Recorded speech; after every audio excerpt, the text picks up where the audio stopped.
You guys. I didn't get bald until I was about mid-60s. Then Grandma Pat and I were up visiting her brother Joe, who was totally bald. And before I knew it, he talked me into it, and he shaved what little bit of fuzz I had up there. He shaved it out. Yeah. And I've been that way ever since. Well, that's what I like too. I like being like this, This sometimes I let this grow out a little bit, but yeah, I do try to keep it more bald. Yeah. So yeah, it's something I've been thinking about doing for a while, and I'm glad we finally had the chance to do that and get up here and have a good chat. We have a list of questions here that we can kind of refer to. I tried to organize them kind of in order of younger age towards older age, and did some family history stuff, and we'll split it up a bit, take some breaks and everything like that. But yeah, I just feel like I didn't get to talk to Papa about a lot of things that when I was younger didn't really think about, and so I thought this would be a really nice thing to do. Have you done this with anybody else? No, I haven't. This is the first time I've done this with anybody. I think I wanted to go do this with Meemaw as well. Sure. Sometime in the next your mom and dad. Yeah, I think that would also be good to try to catalog mom and dad too, and it's an important thing. I don't think that it's as thought about now as it used to be. Years ago, I think everybody's too focused on their devices and their own lives and selves to really delve back into your family history as much as it used to be the case. I know you did a lot of that, and that's what I want to talk about later, is some of the things that I remember you researched and learned. So that'll be good, I think, to document that too in this way, because I don't even know if I remember seeing a lot of that information. So I think it'll be good to get in here. I don't have it anymore. Oh, really? Okay. It's all been passed on to Carl Knapp. Gotcha. Who is who Carl Yeah, is. I remember Carl. And he's an expert in all kinds of things. Yeah. Okay, well, good to know. I might have to reach out to him and see if I can get some copies of that. Sure. But yeah, we'll just start off going through here and hit a couple of these just have a chat. Like, when and where were you born? That's a good way to start. Born in Perrysburg, Ohio. Okay. 240 West 7th Street. It's impressive you still remember that. I don't think I remember I definitely don't remember. Well, I remember that because it was my grandparents' home. Okay. My mother and father were living. Yeah. While my grandparents were in Rossford, which is 5 miles away, assisting my Uncle Norman in starting up a funeral home business. Okay. Yeah, I remember that. I was born March 17th, 1935, right in the middle of the Depression. Yeah. Do you have any memories of that aspect? No. Yeah. I was pretty young. Right. I don't know. The one thing I can tell you is that Dr. Hunter was the family doctor, and my dad had saved up money to pay for me and for the prenatal care and for the birth and everything that went with it afterwards. He'd given him $50 cash. I was born at home in the house in the back bedroom. And after it was all over, the doctor gave my dad $25 cash back. So I was a $25 baby.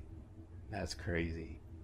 I mean, the amount that's changed in the way that functions now is very Unbelievable. different. It's unbelievable. I mean, the amount of money it costs to have a baby now compared to then is staggering. So. Well, it's not only that, but it's unnecessary. Yeah, I think so too.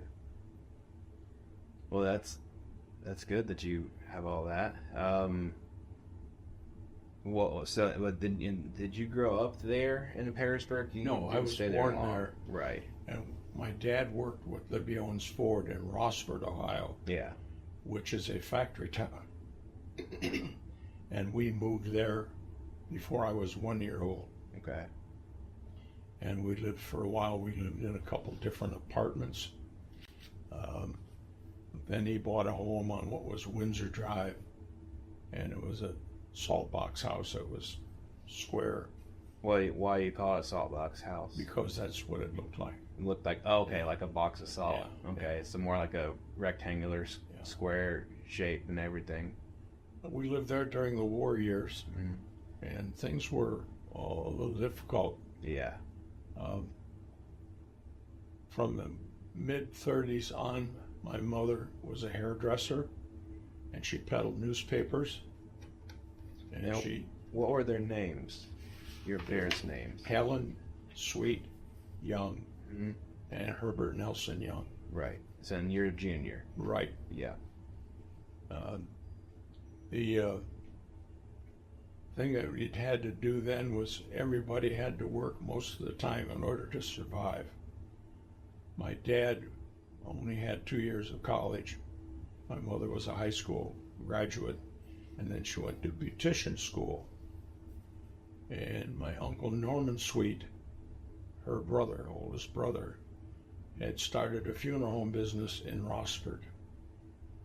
And she did the dead women's hair. Okay. And she always had a lot of her friends wanted her to do their hair. Yeah. And she said, it's very simple. She says, you just come with me to the funeral home and lay your head on this block and I'll do your hair. I'm sure they didn't take too kindly to that. That ended that. Yeah, I bet. Ended that. But she would go to the Toledo Blade. Back at that time, we were driving a 37 Packard 4-door with 4 on the floor. It was a really nice 37 car. Packard. Was that a car or a truck? It was a car. It was a car. And we'd go to the Like a Toledo four-door Blade sedan. and pick up newspapers and go out through the countryside. She had 50 to 60 customers that you'd stuff the paper in the box. Yeah. And I was always hungry. And that was every day that she did that. Every day. Every day. Including Sundays. Yeah. I was always hungry, so she would stop and buy me a chocolate ice cream cone. And I'd eat the ice cream cone sometimes a little fast. But to this day, the smell of newspaper and heat causes me to have nausea. Really? So I'd end up throwing up with the same paper box every day. The exact same one? Yes. That's pretty good. How old were you, do you think, when that was happening? Probably 18 months to 2 years. Really? So you can And remember? I was You walking. know about that, or you remember that? I remember that.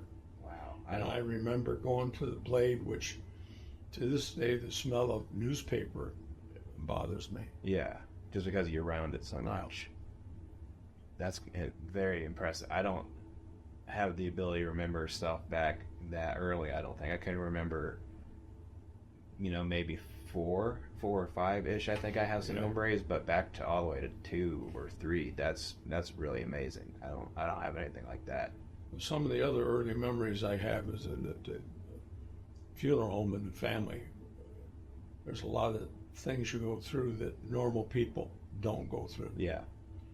There was a guy that, one of the first memories I can ever have, a guy that worked for my uncle, his name was George Tucker.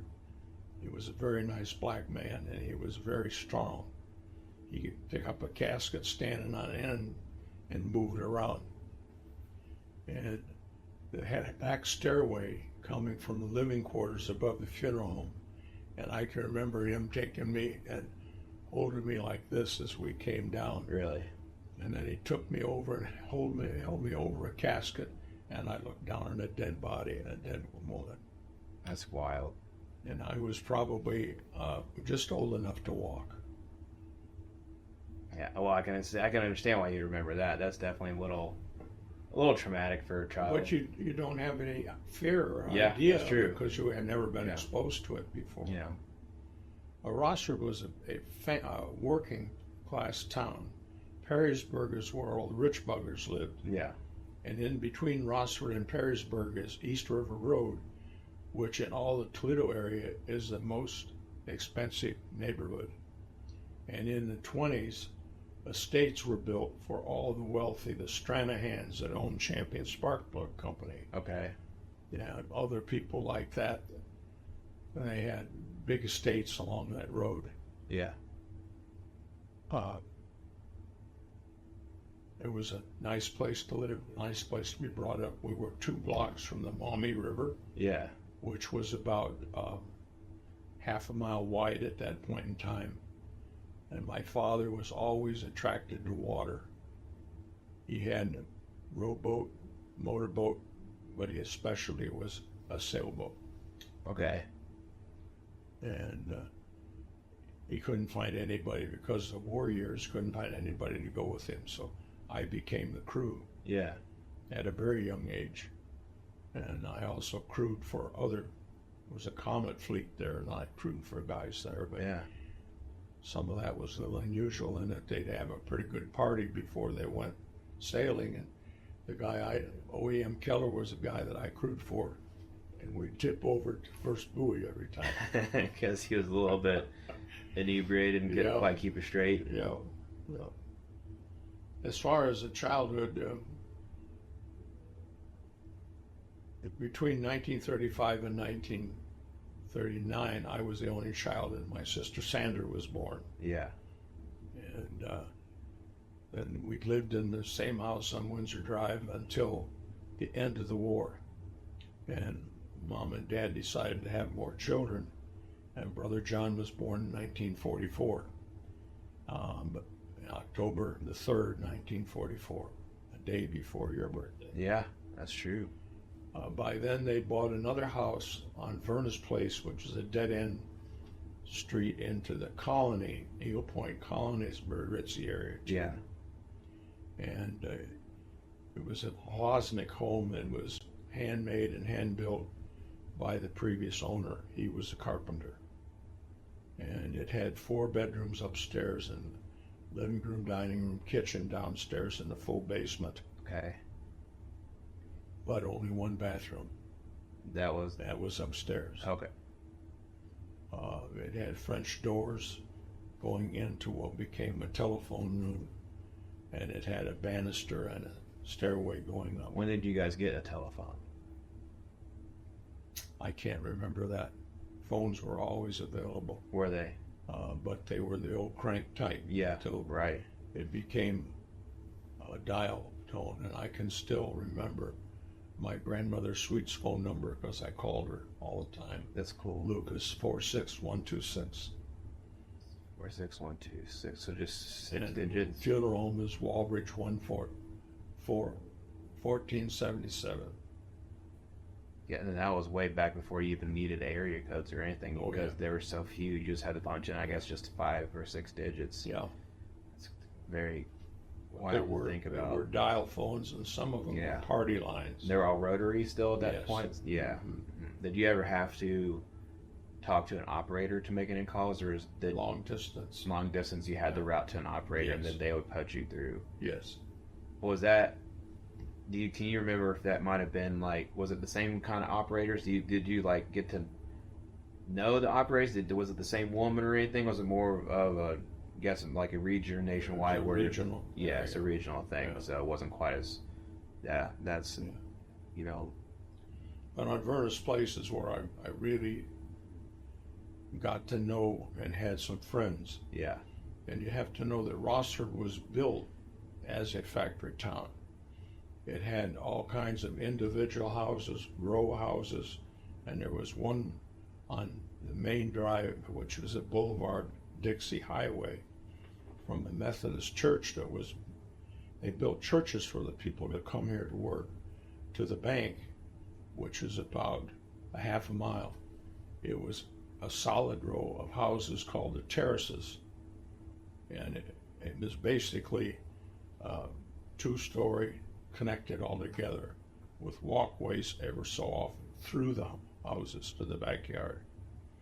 There were bigger houses for the supervisors, and there were other neighborhoods that were built just for people to move in there to work in the factory. Yeah.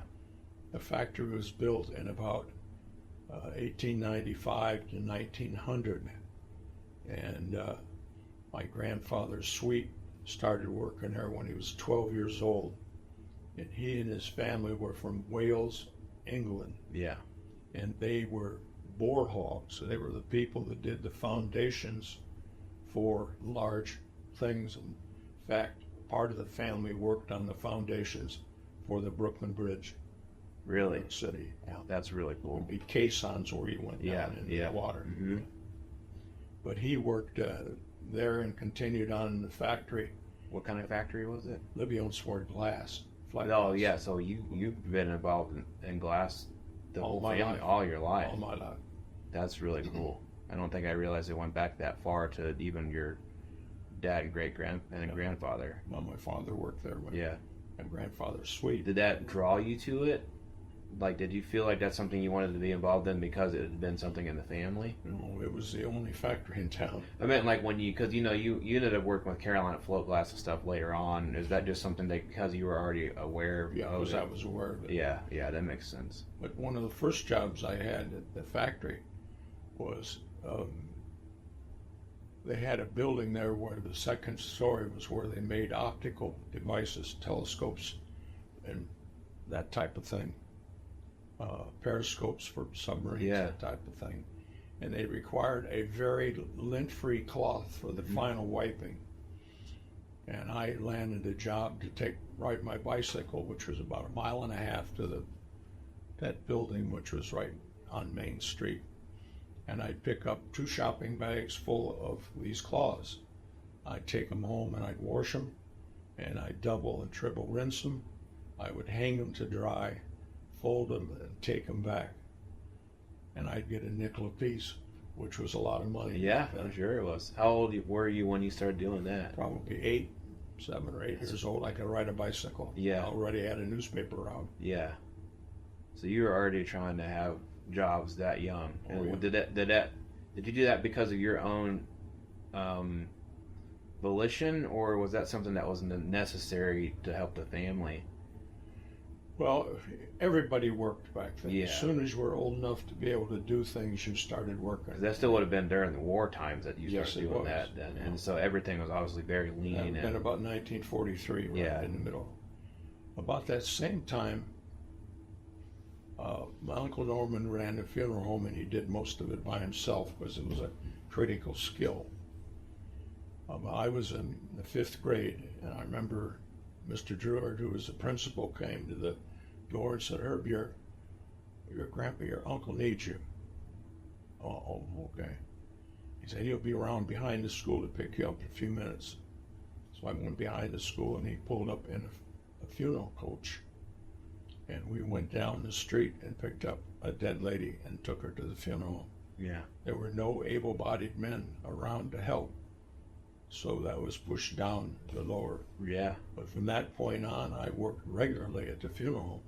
And you still did your other jobs as well? Like, did you still do newspaper stuff, or did you just transition and did? No, I still had paper out. Right. So you did all of that. Yeah. And were you going to school during all this too? Sure. Yeah. So it was just. In the summertime, I mowed grass back with a push mower. I did a lawn as large as an acre. And you're talking about just like a push wheel mower, Yes. back in the old rotary style, where No it was motors. no motors at all. No motors.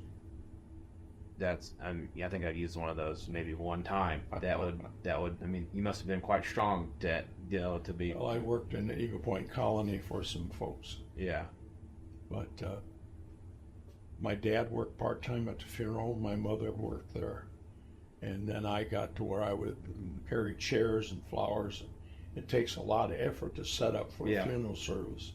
And most everybody had a service at the funeral home. Then they went to a church and had the service. Yeah. But get back into Vernon's Place and living there, I had 2 close friends. And because the town is considerably Catholic, and there was a Polish church, there was a Slovak church, there was a Greek church, and there was another Catholic church. My neighbors and friends was Daniel Kornasevich and Jean Jakubek. Very and old. One of the things in school that you had to do, I went to the Eagle Point School. You had to learn how to spell every name in the class. That must have been tough. Cause Young was easy, but I bet. Seebeck, Zawoyski, Zahowski. Mm-hmm. Some of those names I can still spell. That's Slovak, wouldn't it be? Some Polish. Polish. Yeah. Yeah, the Polish names are wild. Yeah. lots of you know. weird letters smashed together that you wouldn't really normally see in any other kind of word. Well, SKI, they will almost all end in that. Yeah, yeah. Did you have any hobbies on top of all the jobs? I You did. think were I fun? did. I collected light bulbs. Interesting. So, and this would have I been started because at the funeral home they were always burning out the big bulbs that they used. They would use a reflective light that comes off the ceiling yeah, to shine down on the dead body to kind of mellow out all the colors. So there's a whole variety of lights there. But then from Christmas tree bulbs to large bulbs to various things like that. yeah. So, did you collect the ones after they went out and they died and stopped functioning? So you just got I just got them whether they worked or not. Yeah. But I had 2 or 3 sackfuls of various light bulbs. And I don't have any idea whatever happened to them. Yeah, I bet. You know. I bet.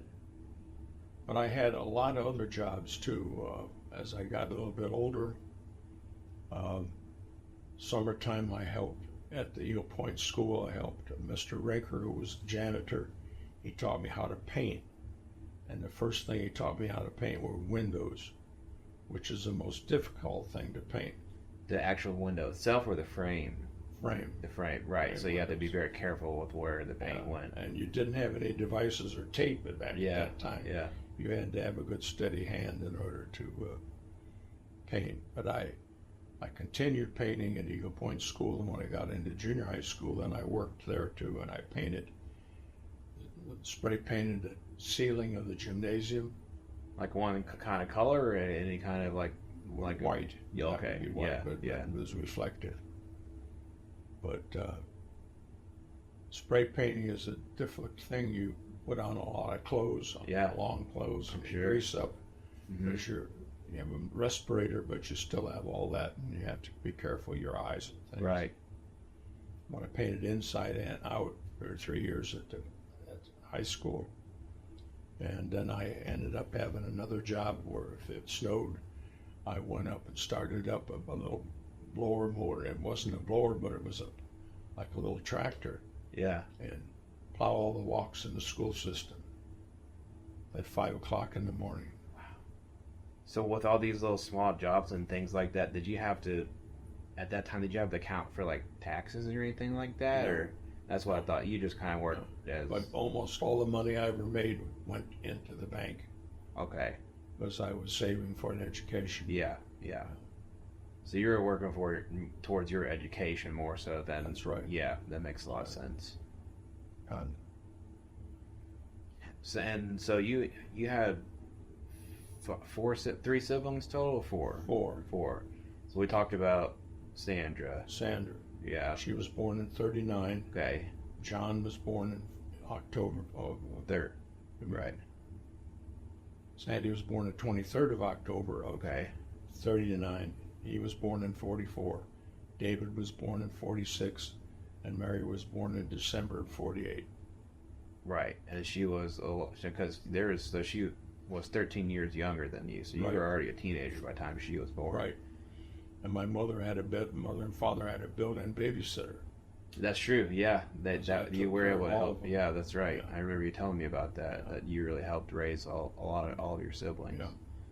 Do you remember how did you guys get along? Was there a lot of were you like a close knit group? Did you have tiffs and disagreements? How were your relationships with them? Well, let's talk about each of them a moment first. Yeah. Sandra was born in 39, and she was very quiet. She was a little bit on the moody side. Yeah. Little pudgy girl.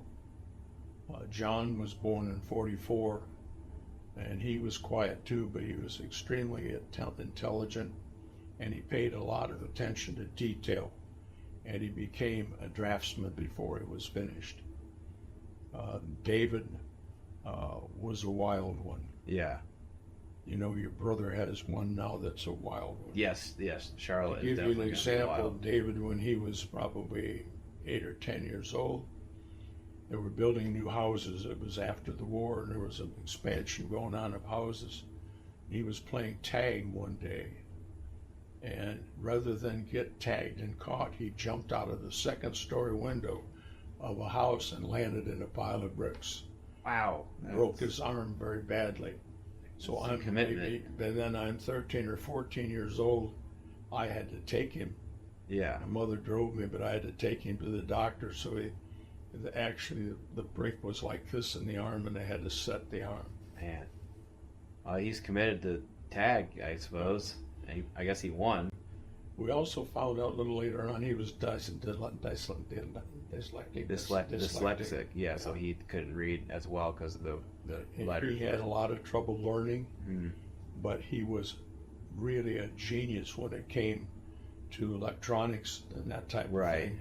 So he went to vocational school after high school and became very successful. Right. He built 8 houses in his lifetime. Yeah, then we talked about that recently. Yeah. That's incredible. He built 8 houses. He got a little bit of that from Grandpa Young, he would be in a house and he would buy another house and fix it up till they could live in it. Then he would sell the house they were in. Yeah. He did that 27 times. That's incredible. Yeah. All by himself too, right? Like he didn't like contract people to help. He really Did just most of it himself. built most of it himself. Same way with David. He did most of it himself. He was an excellent electrician, plumber. He could do all the trades. The only thing he might hire was somebody put the roof shingles on it. Right. Yeah. That's wild. Yeah. And very impressive. Yeah. Family of hard workers. Yeah, absolutely. Intelligent people. Mm-hmm. I think it's Mary where all of us. Mary was the baby, but unfortunately she was born the 28th of December. Yeah. So she's never really had a Christmas. Right. She has the doubled up Christmas, birthday. Yeah. And my birthday being March 17th, You've always been a party. Yes, it is a very green party for sure. My mom and dad were both high school graduates. I said Dad had 2 years of college, but they were born. They were before the Depression. They were born in the teens. Yeah. By then they had graduated from high school. My dad was a 1930 graduate of Rossford High School. Okay. And an ironical thing, his basketball coach was George Wolf. And when I went to school, the same school, my basketball coach was George Wolf. That's wild. And George always said that when he started coaching the children of the people he coached in his first job, he would retire, and he did. That's pretty crazy. That's a good metric for retirement to know that you're now coaching the kids of who you originally coached. You know, I guess that would have been it's a generational 18 years. Yeah, absolutely. But he also taught shop and industrial drawing, and became the driver's ed teacher.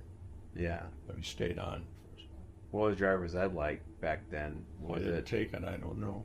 Really? I learned how to drive in a 37 Packard 4 on the floor. But then when I got old enough to get a license, we had a 49 Chevrolet Fleetback. Okay. And in order to get the 10 license, you had to go to take a written license and a road test. And my mother wouldn't take me, and my dad was working, so my Grandpa Sweet took me. Okay. And I passed.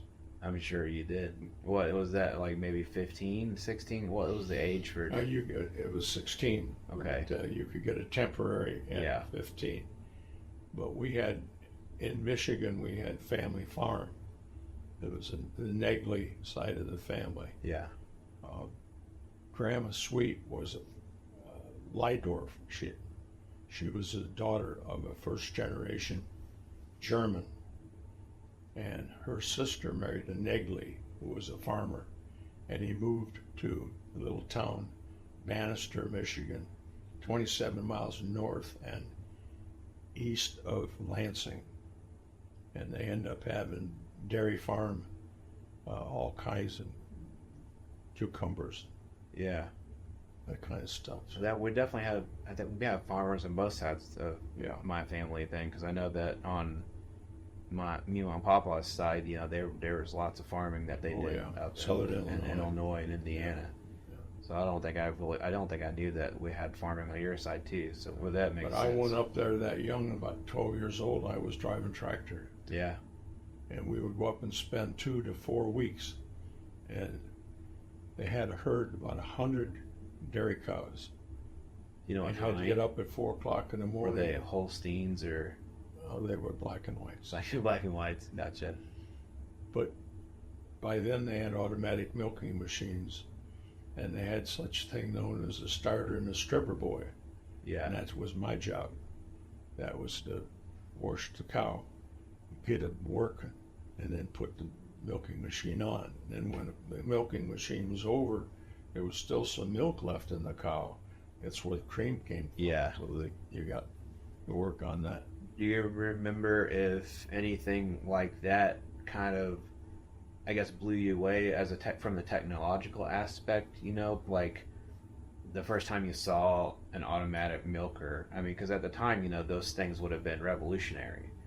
Something This that would be changed up the whole in the industry. late 40s. Yeah. They'd been around for quite a Had while. they? Okay. Yeah. But then the milk had to be kept cool, so they always had a cool house, which you would take ice from the winter time and store in sawdust, and then they would run water from the river through that pump house. Okay. And then it would be in a big metal can, and they'd come along, collect it, and take it to a processing center. Right. But Heine Negley is the guy that ran that farm, and he also planted peppermint and harvested peppermint and distilled it to make peppermint oil.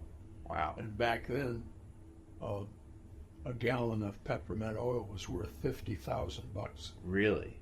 So he had a really good. Except you didn't get much out of it. Right. Right. It would probably take a while 10 to get acres to make it that much. to get a gallon, Yeah. but still, I mean, that's something that probably not many people did around that area, I would imagine. It was in a part of Michigan that had very, very fertile ground. It was muck ground. Okay. And that ground would actually burn. And if you got it started, it was a terrible chore to get it. Right. Right. I mean, if you're drawing oil out of it, I'm sure it was very. Well, you were actually growing the peppermint plant. Yeah. And you were distilling that peppermint plant. Right. Okay. So it's legal distillation. Right. Right. I did have a pet when we lived on Windsor Drive. It was a very nice shepherd dog. Yeah. His name was Shep. It's a good name. And we burned oil in the house to heat with. And Gulf came with oil and delivered it and ran over Shep and killed him. Oh, that's too bad. And so to this day, I do not buy any Gulf's products. I don't really blame you. That's unfortunate. And Those oil companies are. We got over on Windsor Drive. Never had any more cats and dogs, but we did have a cat. Yeah. Dusk. Dusk. That's a good name. And it was a male cat, and he was wild. Yeah. And he would bring rabbits to the back door. Zoe does that for me. I've had multiple rabbit visitors in my home as well. So some of them can be very good hunters. One of the questions you asked me were, did you know your parents, or what did you do to know your parents? Yeah. Back then, I had so much respect for my parents, I never annoyed it. That doesn't surprise me. You know, I saw that question and I was curious, you know, because we all, as kids, you know, a lot of us do things that, you know, might pester or annoy your parents. But, I think, I don't know if I really did as much of that either. And I think I was tried to be very well behaved, and I was always anxious about getting in trouble. So I tried really hard to not get in trouble. So it doesn't surprise me that you also would not have been an annoyance as much as you could help to your parents. My dad was a scouter. He was a scout master. Okay. And we had a camp in Toledo area called Camp Miaconda. And one winter time they went out there and took the boys out and took me along. Yeah. I was maybe 8 or 9 years old. I was too young to be a Cub Scout. And we went out to Camp Miaconda for a weekend camper. But when I did get to be a Cub Scout, I was a Cub Scout and a Boy Scout, but I never made it past first class. You guys became Eagle Scouts. Yeah. everybody was too busy I was working. about to say, I think you had a lot of other things going on. For Right, sure. and 25 or 30 merit badges, but not enough to Do you remember which one might have been your favorite? Which merit badge do you think you swimming. swimming? I always enjoyed swimming a lot too. Yeah. I remember I did a mile swim at one of the summer camps, and that was very difficult for me. Yeah. But I felt a lot of sense of accomplishment for having actually managed to swim 1 mile, in a row. No. I don't think I might have been one of the last to finish, but I did. I liked My swimming dad too. was an excellent swimmer and an excellent diver. In fact, there were railroad bridges across the Maumee River, and back at that time, it was clean enough that you could swim in it. And he would, with some of his buddies, they were little daredevils, they would go and climb up on top of the railroad bridge and dive into the river. Another event that he had was they put his boat in too early one year, and it broke loose and in fact, it was the year he died. This might add part of it. And the boat was floating down the river, and he drove in, went out and got it, and towed it back to shore. Probably it was a lot of effort. He was sure. probably 40 years old at the time, 40, 41. But in northwestern Ohio, there are a lot of quarries, and everybody went swimming in the quarries, and they had big diving platforms built. And my mother said he was always go up on the highest one and do flips and all kinds of rolls. So that's probably where I got a lot of my adrenaline junkie blood from, because I've always been, back in college, we would go out in the mountains of Tennessee and hike down to Twisted Falls and jump off of waterfalls and stuff. So that makes sense. I think I got some. Your dad too. He used to go to Dad did a lot of that. Bustaz Falls. Yep. He was a little bit of a wild guy. Yeah, I remember him taking us there when we were younger. I can still remember Bustaz Falls. We asked me what I wanted to do when I grew up, and I was a funeral director. And I did work a lot at a funeral home, and as I got older, I drove ambulance. Back then, ambulance was free. The funeral home provided ambulance service to everyone. That's wild. And many times I would assist and help in embalming bodies and dressing them and putting them in caskets, and stand at the front door and allow people in and out. And then you had a family car that you drive, or the hearse. Right. But I did all that, and that would have been late teens and stuff, I assume. Well, I started driving at 16. Yeah. And I started helping the funeral home 10 or 11. Yeah, right. I actually, later on in life, applied for and served about 3/4 of apprenticeship as a funeral director. You can be a funeral director without being an embalmer. Yeah. Back then, all deaths were treated by embalmment. Very seldom was there a cremation. But it didn't happen. Yeah. My uncle, Norman Sweet, got me aside one day, and he said, "Look," he said, "you're fairly intelligent. Once you go off to college and get whatever you can get," Yeah. he said, "you can be an engineer or a manager or whatever." He said, "A funeral director has times when he's very, very busy, or he's not busy at all." Right. A lot of When he's not inconsistency. busy at all, there's a temptation of gambling and drinking and women, and I've done it all. Yeah. And I don't want that for you, Herb. Yeah.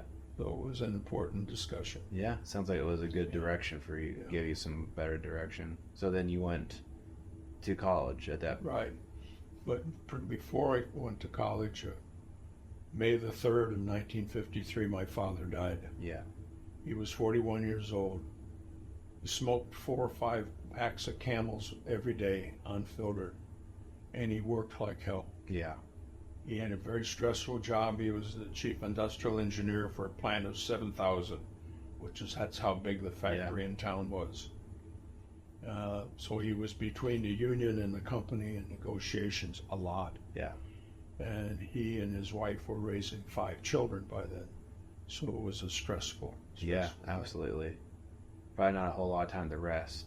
And The 24th of May of that same year, I had to stand on the stage and give a valedictory speech because I was the valedictorian of the class. yeah, The only B I ever got in high school was typing. But it was the most useful thing I ever got. Oh, yeah. I used it a lot. I'm sure he did with the businesses he ended up running. A lot of the typing came from that. Yeah. I guess that Well, tracks with Alex. Alex is a When I valedictorian. went off to as well. college, my Aunt Dottie and Uncle Flo gave me a small Smith Corona portable typewriter. Yeah, So I was able to type my papers in college. Things like that. yeah. I've always loved the sound of a typewriter. Never owned one. It would be cool to have something like that. You've had a lot of keyboards you've used. Yeah, sure. I have plenty of keyboards, that's for sure.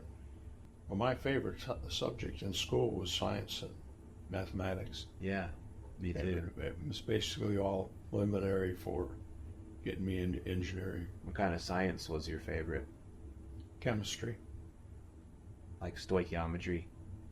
Stoichiometry was always very tough for me. I liked chemistry, but when I started learning stoichiometry, it was very challenging. A lot of thermodynamics and that.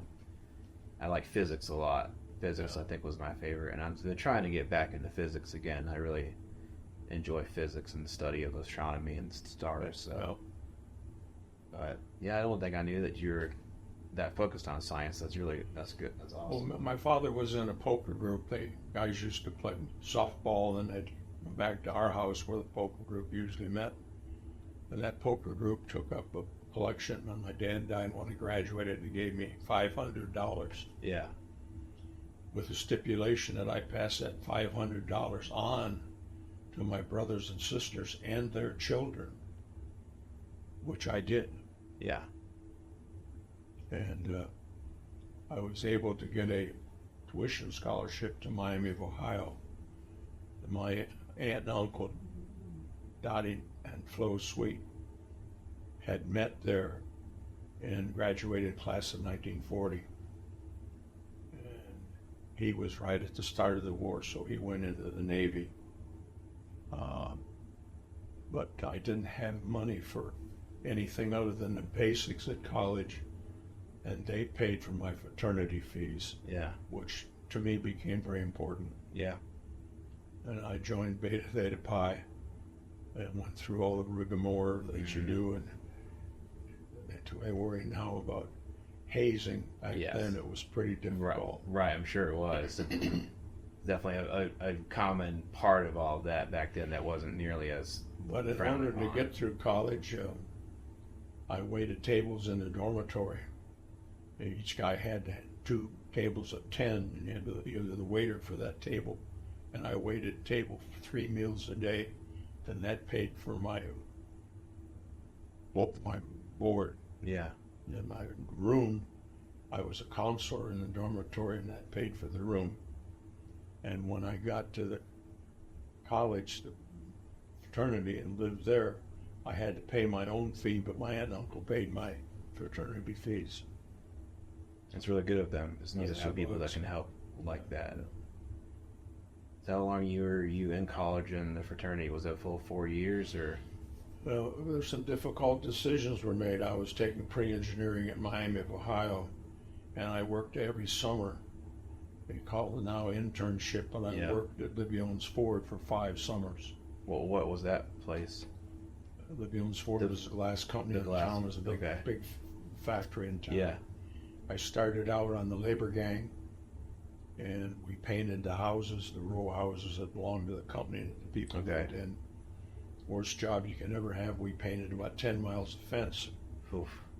And what you do, you get on both sides of the fence, and 2 guys paint as you go along. That definitely sounds like And a long day. The next summer, I think I was in the. They had a group of guys that worked in summer jobs, and I remember going around checking humidity in big stacks of glass because they were having a problem with staining of glass due to humidity, and they were trying to determine whether to air condition the storage areas, which would have been a massive expense. Yeah, for sure. And 2 summers, I was the data foreman in the Twin Grind. That's the production department. And I was responsible for calculating all the glass that was ground, the twin grind, you're grinding glass both sides at the same time. Yeah.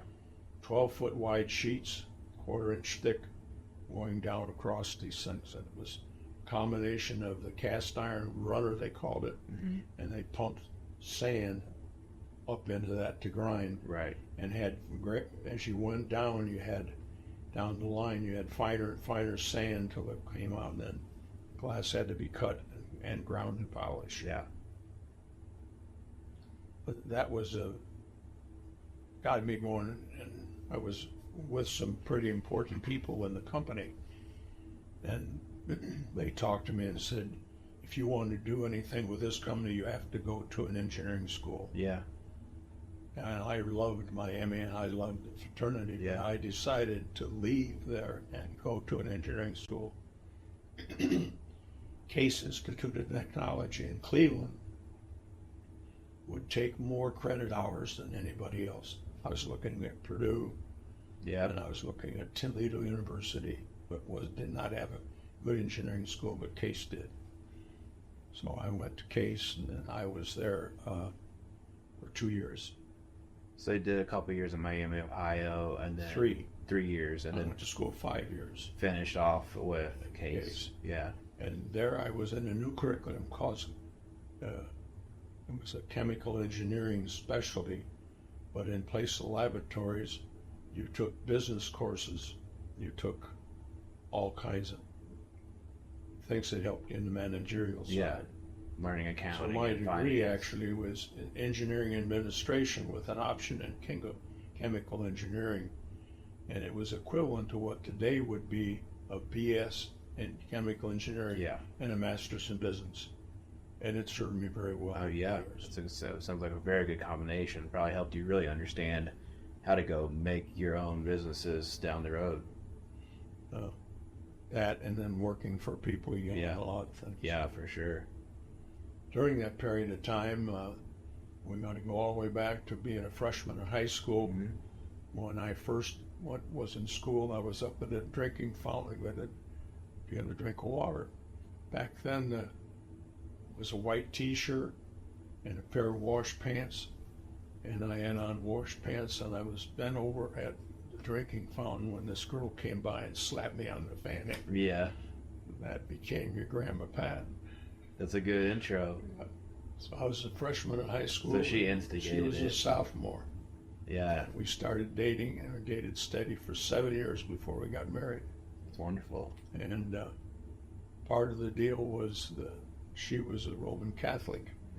Her family was 100% Czechoslovakian, Yeah, both sides.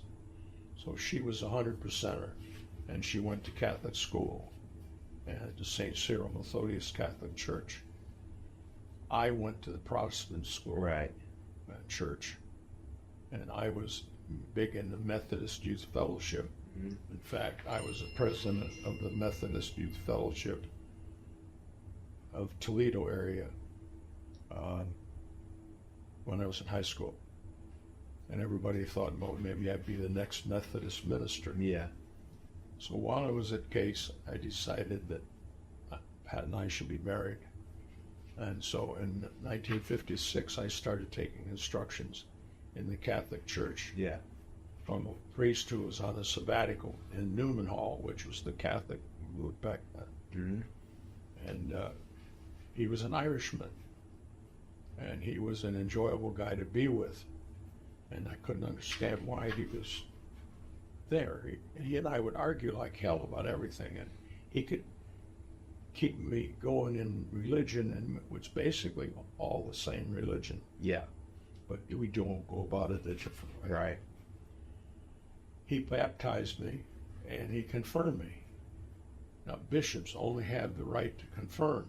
Yeah, Come to find out, he was a bishop. He became the Archbishop of Atlanta. really.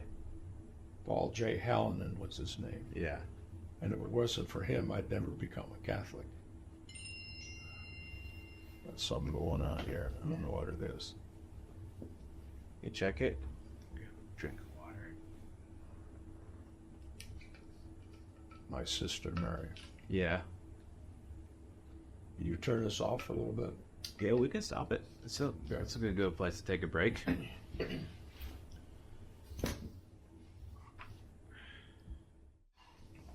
So yeah, all right. That lunch was good. Made her sandwiches. That's definitely the first time I've had one of those. I would I say apologize because it wasn't quite as good as it should have been. it was good. I liked it. Good. It was. I wasn't sure what to expect. You know, I don't think I've ever had just a tomato. But I mean, yeah, you were right. He made grow some good tomatoes. So. Are you recording now? Yeah, it's going. Yeah. So I guess we were about where. Well, let's start back at getting slapped on the fanny. Yeah. At a water cooler. Yeah, was that the first time that you met her? Well, she wanted to get my attention, and Yeah, she did. I think that sounds about right. It would have got my attention too. Yeah. She was a year ahead of me in school. I was the first initial thing would have been in the fall of 1949. Yeah. And she was a class of 52. I was a class of 53. And she was an excellent student, a salutatorian of her class.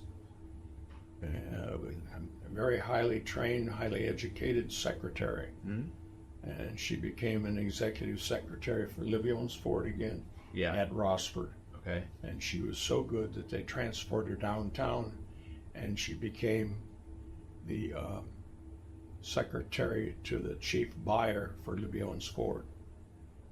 And back then, when you made a copy of something, you didn't have Xerox or anything. You made copies with carbon paper. Yeah. Yeah. And she would type letters at about 70 words per minute and make 10 copies on a typewriter, error-free, all day long. She'd write. Impressive. So she would type it. She'd take dictation and she would transcribe from the dictation Yeah. to the written words. So she typed it 10 separate times. No. So she typed it Onion in skin. Yeah, gotcha. Very thin Yep. paper. Yeah. And the typewriters were set up to strike harder Yeah. to make copies. And when we got married, she had to quit her job. And we moved to Cleveland because that's where I was in school. And it wasn't long before she found a job. Yeah. And she became executive secretary to the sales manager for Dayglow Paint. Yeah. And this is the paint you see on the tails of all the airplanes and that type of thing. And she worked there until a couple weeks before Herb was born. Yeah. Interesting, we lived with a family, and Gerner was their name. He worked with a telephone company. But they transferred the attic in their home, which was a rather big home, to an apartment and rented it out to case students. And it was a third floor walk up, share the bath on the second. Okay. Now you got to think about that. Yeah. You walk up 3 flights of stairs, and if you have to go to the bathroom, you got to go downstairs. Down. Yeah. Where there's one bathroom, and everybody in that house is using that bathroom, so it was a little unusual. That would definitely be a lot. I don't know how much I would enjoy that, but at the time, I'm sure that was a good situation to be in for you guys. Well, we had a very small living room and a bedroom and a kitchen. Yeah. That's all it was. And if you weren't careful, it was under the eaves in the attic's portion. You had to stoop down or bend over to do anything in the kitchen. Yeah. But they turned out to be very, very nice people. And she actually made most of Pat's maternity clothes. And they were beautiful things. Yeah. But Pat had to take 2 buses to get to downtown to Cleveland to the office where she worked. And then 2 buses home. Yeah. Then I'd walk about 10 blocks. So her commute was pretty intense. Yeah. Yeah. And it was down in Cleveland at that time, had a Huff Avenue area that was really tough. Yeah. And she had to go down through that area, but she was on the bus when that happened. Yeah. And there's a question here about naming of the children. Yeah. Well, Herb was named after me and my dad. Yep. So that was but Is he also Herb Nelson Young too, or does he have a different middle name? he has a different middle name. His grandfather Pierre's middle name. Right. He's Herbert Joseph. Okay. That's where Connor gets it then. Yeah. Yeah. Ronnie happens to be the name of the Dayglow Paint boss she worked for. Really? Yep. And also at that time, we used to go to Centennial Terrace dancing, and Ray Anthony's band was there, so his name is Ronald Anthony Young. He probably doesn't even know Does he that. not? He doesn't know that? That's very interesting. And Randy, I don't know how we came up with Randall, we just liked the name. Yeah. But Paul is one of my fraternity brothers, one of my best friends, was his first name. Yeah. And we had gone, while she was pregnant with Randy, we had gone to his wedding. And so that's how that came about. Gotcha. That's a good way. That's a good tie-in after a friend, for sure. And I had another fraternity brother, Dick Vogt, who came to the Hendersonville Country Club member guest golf tournament 17 straight years. Wow. And he was a district commercial manager for Ohio Bell Telephone Company, and he moved to Columbus, and then he became a go-between the Bell Telephone Company and Congress. He was actually one of these guys that goes in and lobbies. And we just were really close friends because we shared the same birthday, only he was a year older than I was. Yeah. By the time he was 18 years old, he had finished his military obligation. And he was a trainer of troops and a paratrooper. And I never will forget the first night I ever met him. He was going to show off a little bit, and he did handstand push-ups. I know if you've done a push-up, that's one thing, but to stand on your hands. Yeah, that's impressive. And I would not be able to do that for sure. He had one of the records in jumps. I think he made something like 32 jumps in one day. Really? And that's going down, and somebody else packing your chute, taking you up. And, Yeah. Or say you did jump in a plowed field, so it wasn't so hard on him. Yeah. That's still a lot. He was one of a kind. Yeah. Yeah. Interestingly enough, one of the questions that Jacob had here was, what do you remember about significant events? And walking on the moon is one. That was in July of the year that it happened. Mm-hmm. And we'd gone to some friend's house in Hendersonville, which is a community out of town here. And Dick had a little bit too much of the white liquor that they made. Yeah. And he was sleeping on the floor. So while the men walked on the moon, my sons walked on Dick. That's very funny. It's true. Yeah. I can't remember it. Wow. That's pretty. Definitely an interesting tie-in to the being on the moon for the first time. That would have been 1969.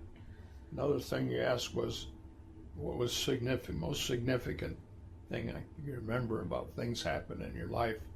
And for most significant for us was moving to North Carolina. Mm-hmm. And we moved here in 1967. Okay.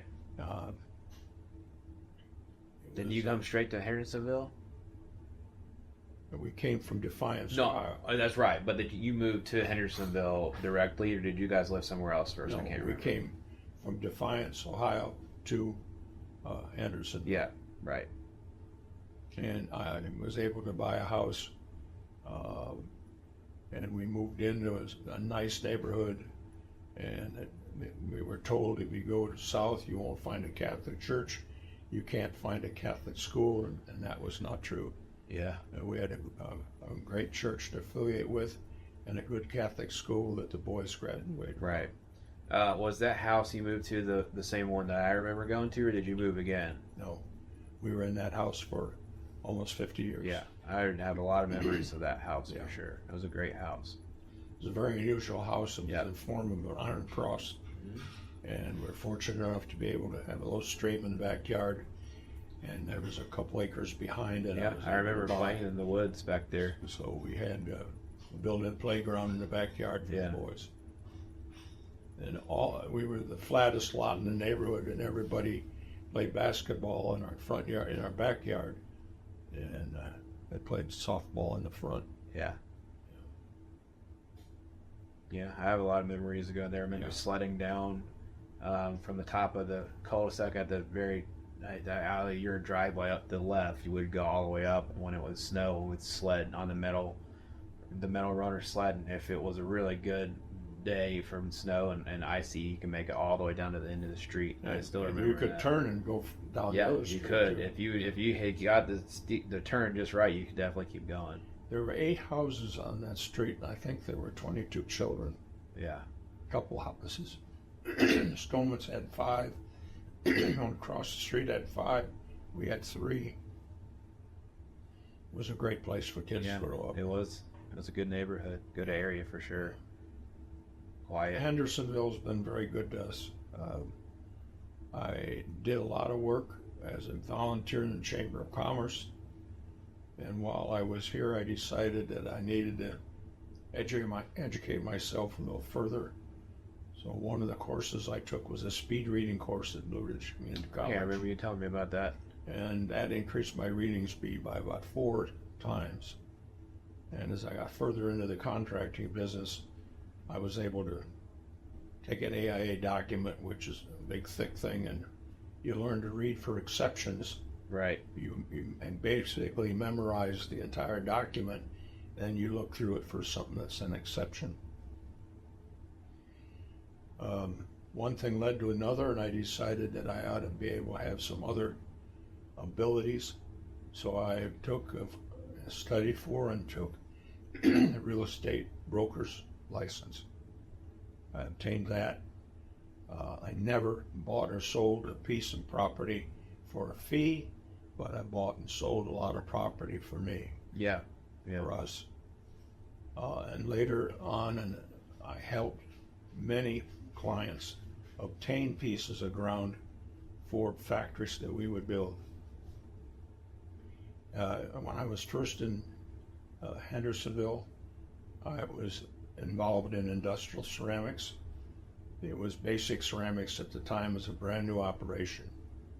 And I was a operations manager when I first got there and became plant manager. About 100 people worked there. And Basic Ceramics was sold to a German company, American Feldmuller. And they brought me into a meeting after it happened and said, Mr. Young, we're very happy with the job you've done here. And we have a plant in Hawthorne, New Jersey that's in trouble. We'd like to send you up there and manage it. And in that meeting, I stood up and resigned. Really? I said, I'm not leaving Hendersonville. My family's here. I'll find something else to do if I have to dig ditches and pump shit. Yeah. I ended up becoming the general manager of Cooper Construction Company, which was a company that was just getting started. And Tommy Cooper, who started it, was a field man. He could get things done in the field, but he didn't know anything about pushing paper, or billing, or buying and selling and keeping records. So that became my chore. Yeah. And I took the job with him on the basis that we would, his oldest son was at college, and when he graduated, we'd buy a business and spin it off that would become ours. Mm-hmm. And we did that. Young Tom came back from Eastern Carolina and became part of the business. And we bought out a guy, Manning Fisher was his name. Yeah. And he was an excellent name in the septic tank business. And we manufactured septic tanks and we installed them. We pumped them. I added portable toilets to the line. I added a sale of plastic drain pipe, first in Western North Carolina. We also had metal culvert and portable toilets. Yeah. Like a porta john, essentially. Yeah. Nice. We called them Herbie Johns. I was nicknamed by Art Cooley, who owned a radio station. You can buy one to sell us some ads. That I was the Wizard of Ooze.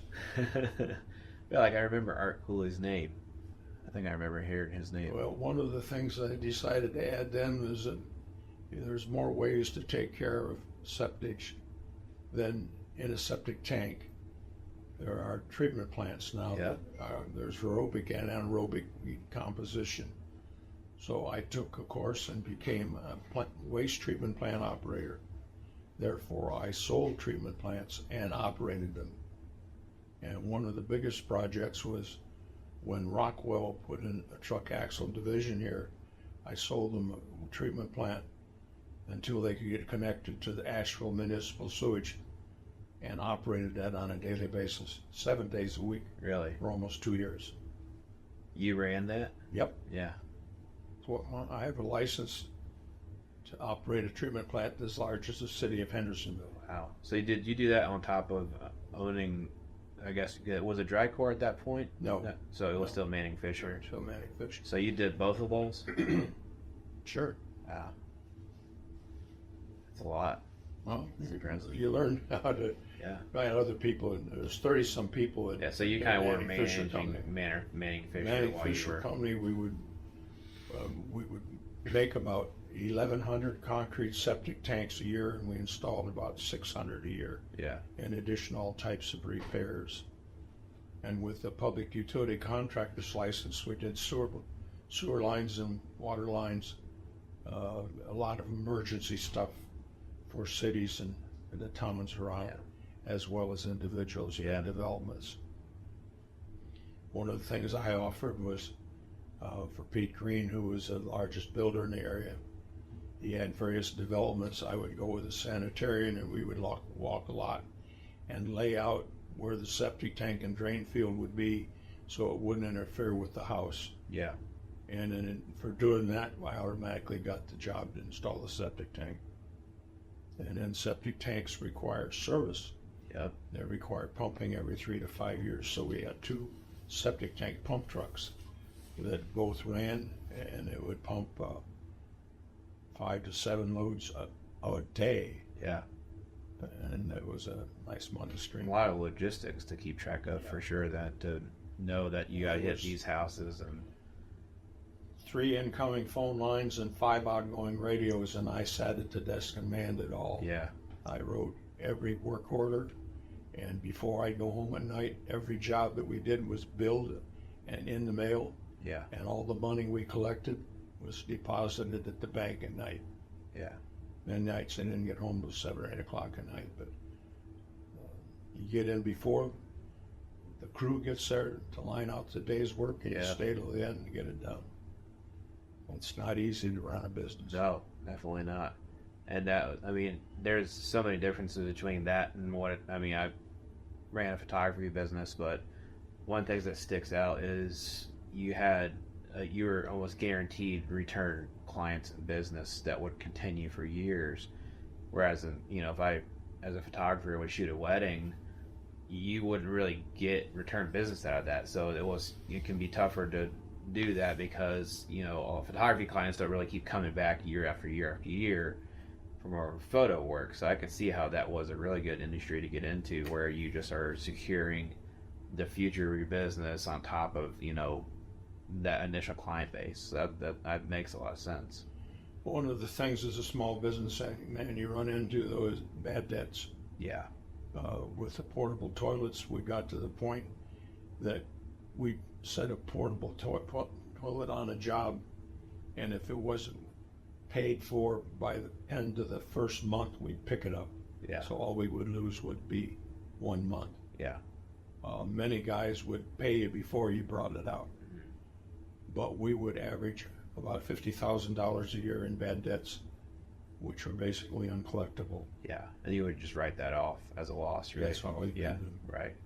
Manning Fisher Company did between $1.2 million and $1.5 million a year. The other thing that I did that probably cost the company a lot of money was the key employees had 100% paid health insurance.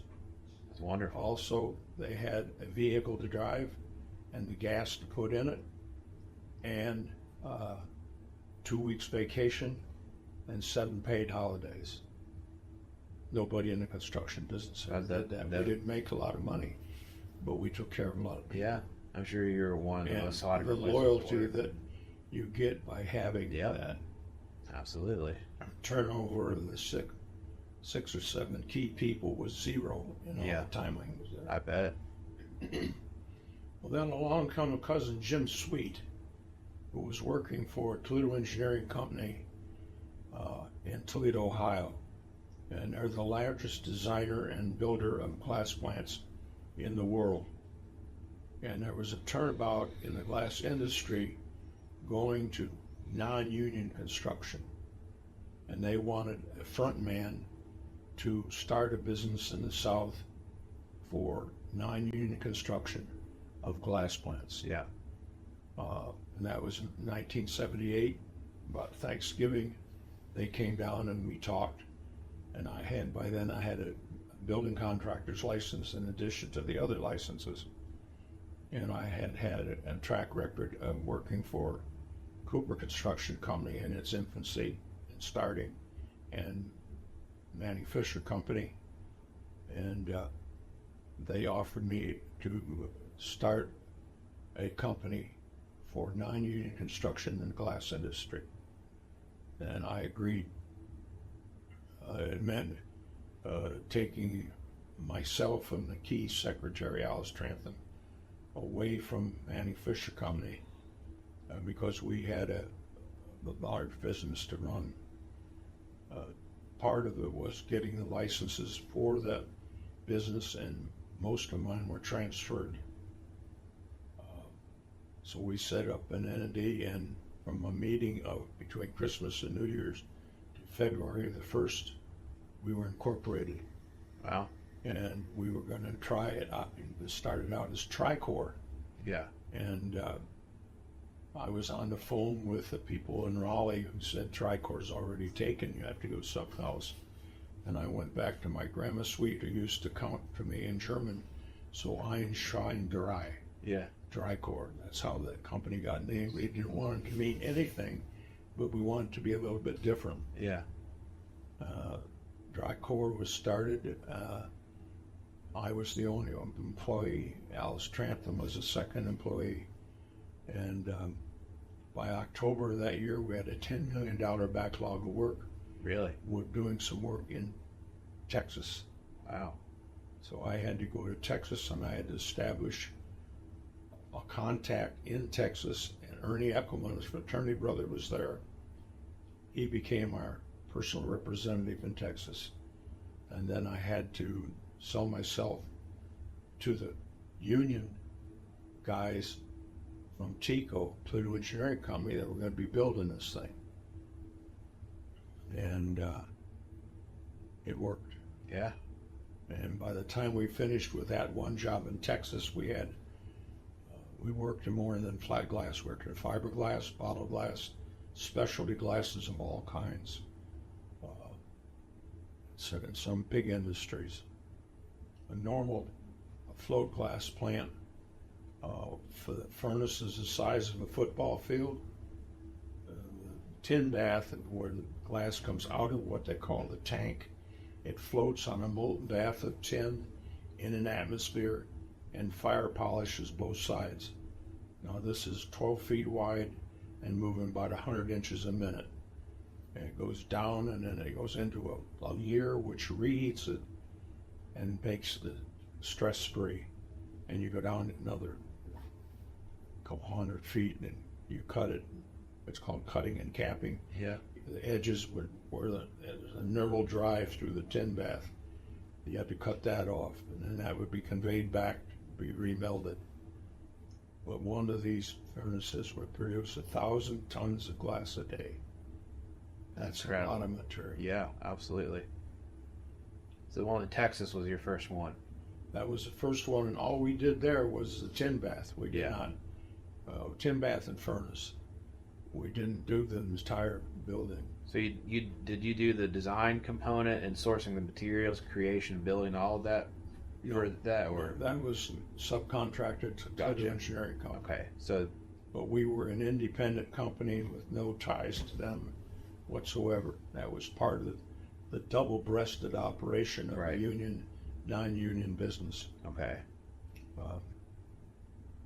I think maybe before we finished that, we had jobs going on in Athens, Georgia, which is an electric melt furnace making of wool fiber. And we had another job going on in Anderson, South Carolina, for Owens Corning Fiberglass, and they made textile fibers. Then it wasn't long before we were approached and wanted to build an entire factory, and it would be the batch plant, the furnace, the tin bath, warehouse, build the whole thing. Yeah. And we put together, this is about a $60 or $70 million job. And I can't remember right now where that first plant was. I'm thinking it was in California. It was in Victorville, California. Yeah. And that was a tough place to work in the desert. I'm sure. A lot of heat. Let's stop for now. Okay. You can take a break? Yeah. Sure.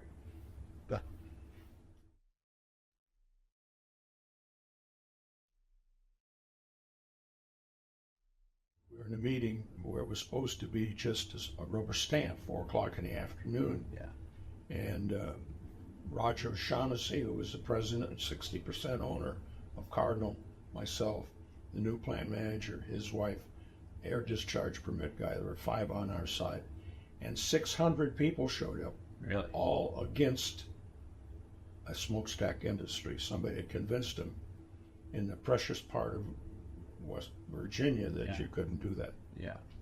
And at about 11 o'clock at night, Roger said, let's get the hell out of here. Yeah. And we got out and got in his car. And he said, you know, these people don't want to come here. I don't want to come here. Yeah. They don't want us. I don't want to be here. He says, you're going to build the job. I sold the glass. Now go find a site and build the factory. So a month later, I'd found a site in Mooresville, North Carolina. And that was the last major project I was involved in.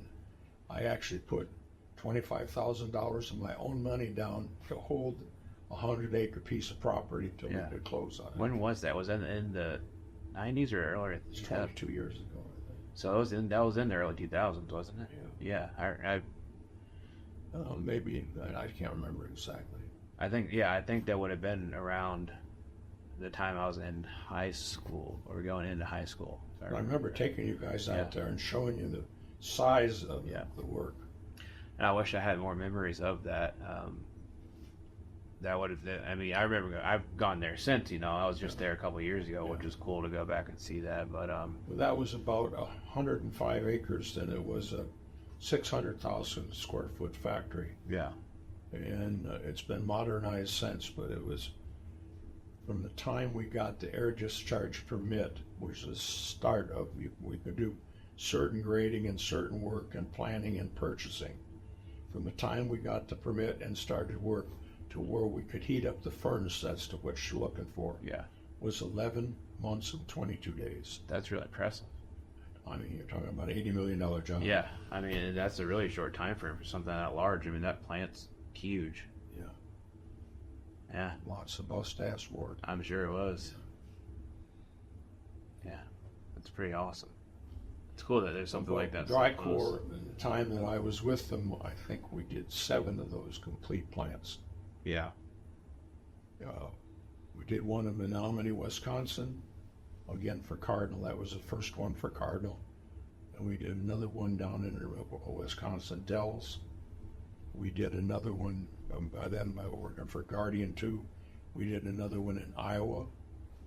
We did one in upstate New York in the Finger Lakes. And seems like there was one other, but I can't. Yeah. And so you would have gone to all of these. Oh, yeah. You travel all I was the places. front man for each one. I would go and I would meet the city fathers and I would tell them what we wanted to do. I would look at the various sites. I would get the information and I would make a decision of which were viable, and then I'd get the owner involved. By then we had our own civil engineering group that worked out of Wisconsin, and they would then lay the factory down on the piece of ground to see if it would work. Yeah. That's crazy. Very different from what I do. Well, there's a lot of confrontations and a lot of Oh, problems sure. too. Yeah, very stressful thing to be In involved in. Menominee, Wisconsin, I was faced up with all of the Drycore employees, including Bill Runyon, who became my successor, were card-carrying union men. Yeah. And they were very leery with talking to the union people. But I had a lawyer, Charlie Calkins, who was very instructive to me as to how to handle myself and what to do. Yeah. And I remember meeting in the back room of a Bolo, which is a restaurant in Menominee, with 22 business agents. All of them wanting to kick my ass, get me out of there, make me agree to this and agree to that. And I let them rant and rave and call me all kinds of names. And I said, gentlemen, I said, we're going to have two gates on this job, an A gate, a B gate. Your gate will be the B gate. You're welcome to come. You're welcome to work. Your contractors or union are welcome to come, welcome to work. But if you come and you cause any kind of problem, labor-wise or any other problem, we'll close that gate, and Drycore can self-perform and do everything. So what do you want to do? You want to work here, or do you not want to work here? As they went out, they all shook hands and said, "Thank you, Mr. Young." Yeah. And it was done as a union, non-union job, very successful. Yeah, it's good. I know that you're very good at handling situations like that and negotiations and contract work. Really fun, Jacob. I can't imagine that would be fun. It doesn't sound fun to me, that's for sure. Well, But it's important. Those things have to be done for jobs. I had like good that. advice. Charlie Calkins, another job he and I did at one time, rebuilding a furnace down in Florida, Pennsylvania, which is a suburb of Pittsburgh, all highly unionized area. And there was work being done on a oil storage field by the steel workers, iron workers. And we took our guys in armed buses. There was 2 bus loads at first going in. And this was the first day of the job. And Charlie and I walked ahead of the 2 buses through the Union picket gate down to where the factory was. And he kept saying, "I just hope they hate us, Herb. I hope they do something like that, so we'll own them." Yeah, yeah. But you have to demonstrate to your employees that you will back them up. Yeah. You will go with them. You won't just put them out there. I know. That's something that we lack in my job right now. Our leaders aren't really leaders.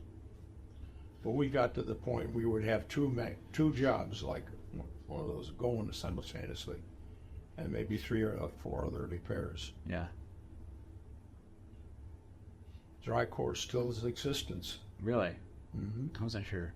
Does about 120 to 150 million a year, of which approximately 15 million is after-tax profits. Yeah. You still have any correspondence with anybody there? Oh, you're friendly with them, that's all. Yeah. I'm totally out of it. Yeah, well, I figured you were, but that's still, that was an impressive career. All the different things you did, it's very different than the career I changed jobs 9 times. Yeah. You got to be willing to move at times. Mm-hmm. It's not fun, but you have to do it. Yeah, yeah. Let's turn that thing Yeah, off. sure.